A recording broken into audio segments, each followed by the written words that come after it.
안녕하십니까. 오늘은 안과 질환 이야기입니다. 책을 보는 것과 컴퓨터, 스마트폰, TV를 보는 것은 많이 다릅니다. 반사되어 나오는 빛이 전혀 다릅니다. 그래서 눈이 많이 훼손되는데 그 상이 맺히는 안구 뒤쪽에 망막이 있지 않습니까? 그 망막이 훼손되는 일이 많이 벌어집니다. 망막이 훼손되면 물체가 왜곡되고 실명할 수가 있어요. 그리고 안경을 써도 교정이 안 돼요. 수정체나 각막 쪽은 염증이 나거나 조리개가 제 역할을 못하면 안경을 써서 바로 잡을 수가 있거든요. 그리고 의학이 발달해서 수술할 수도 있고 치료할 수 있습니다. 그러나 망막 쪽은 수술도 안 되고 약도 없는 경우도 있고 수술 가능한 망막 질환이라도 수술이 상당히 어렵습니다. 그것을 예방하고 개선하는 방법을 이야기할까 합니다. 먼저 눈의 이상 증상을 대체로 알아야 하는데 왜 망막 질환이 많이 생기는가 하면 컴퓨터를 보거나 스마트폰을 본다면 늘 가까운 데서 초점을 맞추고 볼 것 아닙니까?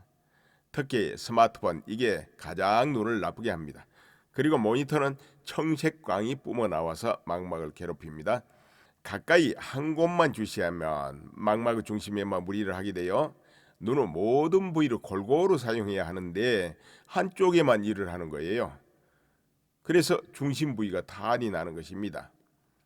여기에 겸해서 운동이 부족하다든지 햇빛 쬐는 게 부족하다든지 필수 영양을 흡수 못하고 그럴 때 망막 쪽이 뒤틀리거나 두꺼워지거나 망막 앞에 노폐물이 가려지거나 하게 됩니다. 60세가 넘어가면 효소가 결핍되어 가면서 기름진 음식 분해력과 유제품의 유당 분해력이 급속하게 떨어지는데 망막이 나빠진다고 추정합니다. 그런 음식 섭취를 자제해야 되겠죠. 비타민 B, D, 아연 부족으로 심해진다는 추측만 합니다. 또 잠을 안 자고 일을 하면 그 중심 쪽에서 염증이 생길 수가 있죠. 망막 중간에 염증이 생기면 거기가 물이 고이거나 부어요. 그러면 중심성 망막염으로 진단받을 수 있습니다. 그렇게 되면 사물이 뒤틀려 보이고 초점이 안 맞고 글자가 제대로 안 보입니다. 망막 중심에 물이 고이고 붓게 되면 망막이 튀어나오지 않겠습니까? 그래서 상이 맺히는 것이 정상으로 안 맺혀요. 잘 안 보이게 되고 뒤틀려 보입니다. 그리고 망막 점막이 있어요.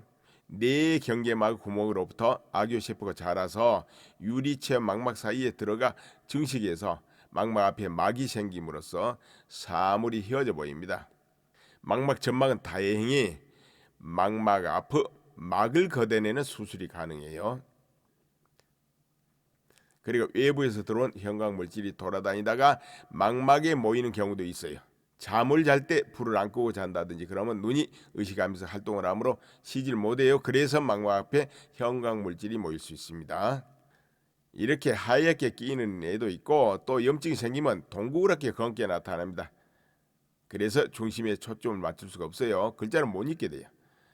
그러면 이것을 중심성 망막염 이렇게 주로 말하고 앞에 끼고 막히면 망막점막이라 합니다. 망막점막도 역시 한쪽 눈을 감고 보면 물체가 뒤틀려 보이는 거예요. 직선을 보면 선이 삐뚤소뚤하게 보입니다. 당연히 글자 같은 게 뒤틀려서 잘 안 보이게 됩니다. 그러나 좌우 크게 보는 건 보여요. 시력이 그대로 나오긴 하는데 중심 부분이 훼손되면서 그를 제대로 볼 수가 없게 돼요. 그러니까 망막 점막이나 중심성 망막염이나 증상이 비슷비슷해요. 망막 점막은 급속이 나빠지지는 않아요. 중심성 망막염은 모두 예방과 개선이 그래도 가능합니다. 이와 비슷한 증상이 있는데 상당히 안 좋은 게 있죠. 황반 변성이에요. 가운데 초점이 맺히는 부분 황반 쪽에 노폐물이 누적되거나 혹은 망막이 두꺼워지거나 망막 자체가 비틀려 버리는 거죠. 아니면 망막이 살짝 갈라지는 수도 있어요. 망막이 탄력을 잃어서 그런 것인데 보이는 물체가 뒤틀리고 점차 심각해지는 거죠. 황반 변성에는 크게 두 가지 형태가 있는데 항반부의 신경이 점차 위축돼가는 건성 항반 변성하고 신생혈관의 생성으로 출혈 및 삼출성 변화가 일어나는 습성 항반 변성이 있습니다. 항반 변성은 건성은 별다른 치료법이 약이 없고 관리를 잘해야 합니다. 습성으로 넘어가면 안 되니까요. 습성이 되면 3년 안에 시력을 잃는다는 통계가 있는 만큼 대단히 안 좋습니다. 다행히 습성은 치료하는 약이 있어요. 그렇긴 해도 시력을 완전히 회복하기보다는 실명으로 진행하는 걸 막는 수준입니다. 모든 망막 질환은 사물이 뒤틀려 보이는 것 동일합니다. 뒤틀리는 것도 망막 점막처럼 액체가 흘러 악요질처럼 붙어서 뒤틀려 보이는 것과 망막 자체가 뒤틀린 것과는 전혀 다른 거예요. 근데 이게 구분하는 방법이 있어요. 밝은 데서 한쪽 눈을 감고 안 좋은 눈으로 보는 거예요. 그럴 때 뒤틀뒤틀 보이는데 이때 살짝 어두운 데서 물체를 보세요. 그럴 때는 뒤틀뒤틀 보이는 게 많이 덜하다면 그건 망막 자체의 문제보다 망막에 악유질과 같은 게 들러붙어서 그런 것입니다. 망막 자체의 문제라면 약간 어두운 곳에서 보나 밝은 데서 보나 같이 뒤틀려 보일 것입니다. 망막 질환은 안경을 써도 시력이 크게 회복이 안 돼요.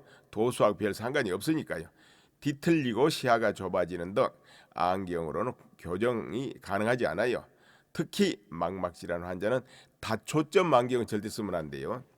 다초점 안경에 적응도 안 되지만 눈을 더 피곤하게 만들어서 상태를 더 심각하게 만들어요.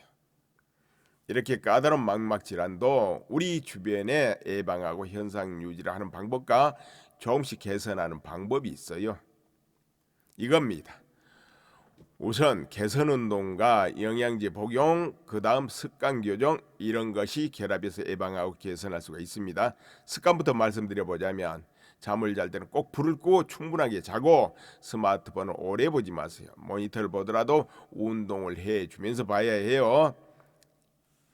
가깝고 좁은 곳만 집중해서 보는 게 시력을 나쁘게 만듭니다. 그래서 넓게 멀리 봐줘야 하므로 운동이 필요한 거예요. 앉은 채로 운동을 하시면 되며 꼭 눈을 딱 뜨고 하세요. 붕어 운동 아시죠? 붕어가 헤엄칠 때 좌우로 흔들잖아요. 그와 같이 머리를 흔들어 상체 척추로 붕어 운동을 해줍니다. 그리고 또 한 가지 운동은 앞뒤로 흔들어 줍니다. 머리를 앞뒤로 휘저어서 운동해 주고요. 그 다음에 도리도리 운동하세요. 도리도리는 얼굴을 좌로 우로 이렇게 흔들어 주는 게 도리도리라고 하잖아요. 이게 세 가지를 일하다가 종종 2, 3분만 해주면 돼요. 그렇게 하면 어떤 효과가 있나? 눈이 나빠지는 게 결국 혈액 흐름이 안 좋아서 그런 것이므로 운동화의 길을 열어주는 것입니다. 방금 말한 운동을 하면 눈이 시원해지고 초점이 잘 맞습니다. 그리고 눈이 한 곳으로만 봐서 피곤하잖아요. 운동을 하면 그것을 해결하는 거예요. 그래서 눈의 특정 부위에 피로가 누적되는 걸 막기 때문에 이 운동이 굉장히 중요하고 또 오래 하게 되면 아까 망막이든 어디든 그 나쁜 증상들이 많이 개선된다는 걸 느끼게 될 것입니다.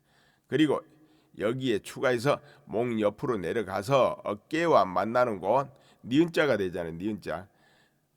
그 니은자 딱 중간 어깨하고 목하고 만나는데 그 지점을 눌러보면 아픈 게 있을 거예요. 많이 아프면 많이 뭉쳤다 이렇게 해석할 수 있는데 그 뭉친 걸 풀어줘야 돼요. 어떻게 풀어주느냐? 손으로 꽉 눌러가지고 비비지 말고 십자의 형태로 흔들어 주세요. 그 안에 근육을 흔들어 줘야 돼요. 그러면 거기까지 풀리거든요. 거기가 풀리거든요. 아픈 것도 해소되고요. 거기가 뭉쳐버리게 되면 눈이나 뇌로 가는 그 기혈 흐름이 제대로 못 흐르게 됩니다. 그럼 눈이 안 좋아지고 머리 기억력이 떨어집니다. 그래서 거기를 풀어줘야 하고 혈압이 올라 머리 쪽에 막 치고 올라갈 때 그때도 풀어주면 풀리고 뒤통수가 묵직하고 고춧가루 뿌려 놓듯이 화끈대는 증상을 느낄 때도 거기를 풀어주면 됩니다. 어깨가 뭉치지 않게 하려면 잠을 잘 때든 언제든 어깨 쪽을 드러내지 않도록 해야 돼요. 서늘한 기운에 노출되면 거기가 금방 막히거든요. 그래서 그 부분에 충분하게 보온을 해야 돼요. 옷 입는 거 잘해야 합니다. 그럼 이제 약을 볼까요? 다른 게 아니고 영양제인데 비타민 B 복합치와 글루타치온을 복용하는 겁니다. 비타민 B 복합제는 간을 좋게 하고 눈을 좋게 해요. 그리고 아까 말한 망막의 문제점을 많이 해소합니다. 예방하고 눈의 초점을 잘 맞게 하고 망막에 단백질 쓰레기가 쌓이는 것을 해결하는 작용을 해서 예방도 되고 개선이 됩니다. 비복합제는 어떤 눈 영양제보다 값싸고 효과적입니다. 눈에 관련된 영양제는 비타민 E와 같은 게 들어가면 염증성 눈은 오히려 나빠집니다. 그리고 세라틴 같이 처방된 글루타치온은 항산화제인데 혈액순환을 돕고 손상된 세포를 복구하는 능력이 있으며 노폐물을 제거하는 능력이 있습니다.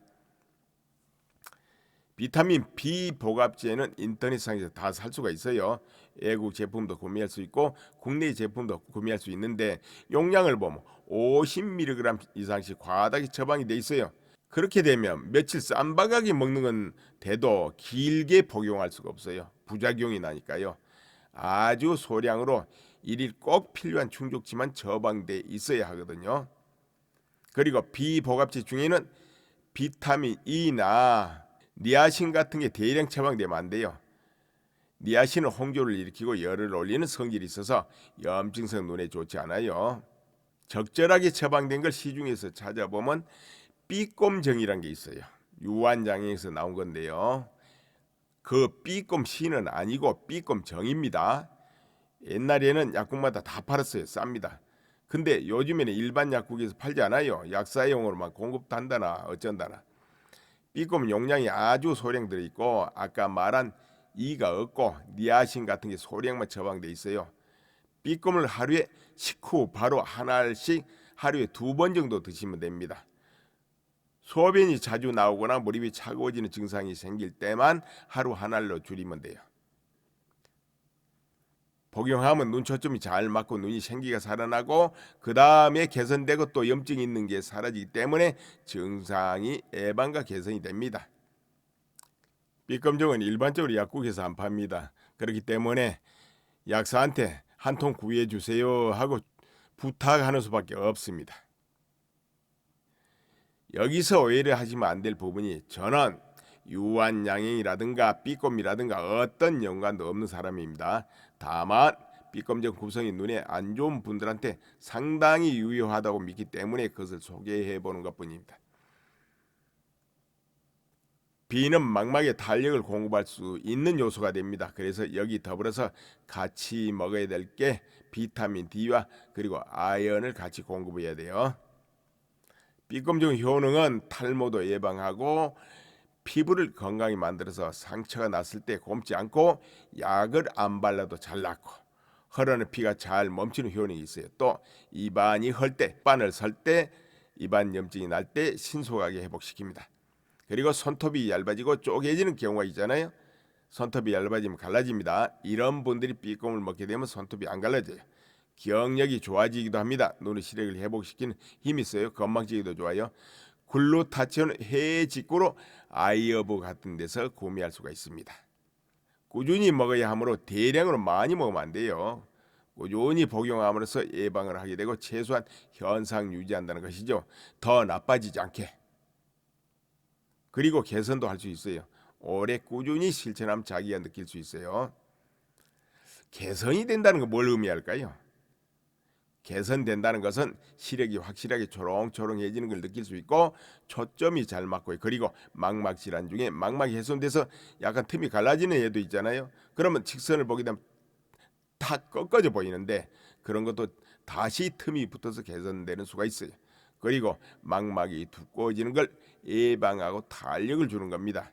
그러므로 전반적으로 개선할 수 있다 그러는 것입니다. 또 망막 점막 하얗게 낀 것이 사라지기도 하고 또 앞에 울퉁불퉁한 것이 해소될 수도 있고 조금씩 양상이 개선될 수 있죠. 너무 큰 기대는 하지 말고 꾸준히 하시면 최소한 현상 유지는 할 거고 예방은 문제 없습니다. 열심히 하다 보면 개선도 된다는 것입니다. 아주 효과적인 치료제가 없는 현실에서 최선의 길이 아닌가 합니다. 꼭 해보시고 효험을 보시기 바랍니다. 그러면 여기서 줄이겠습니다.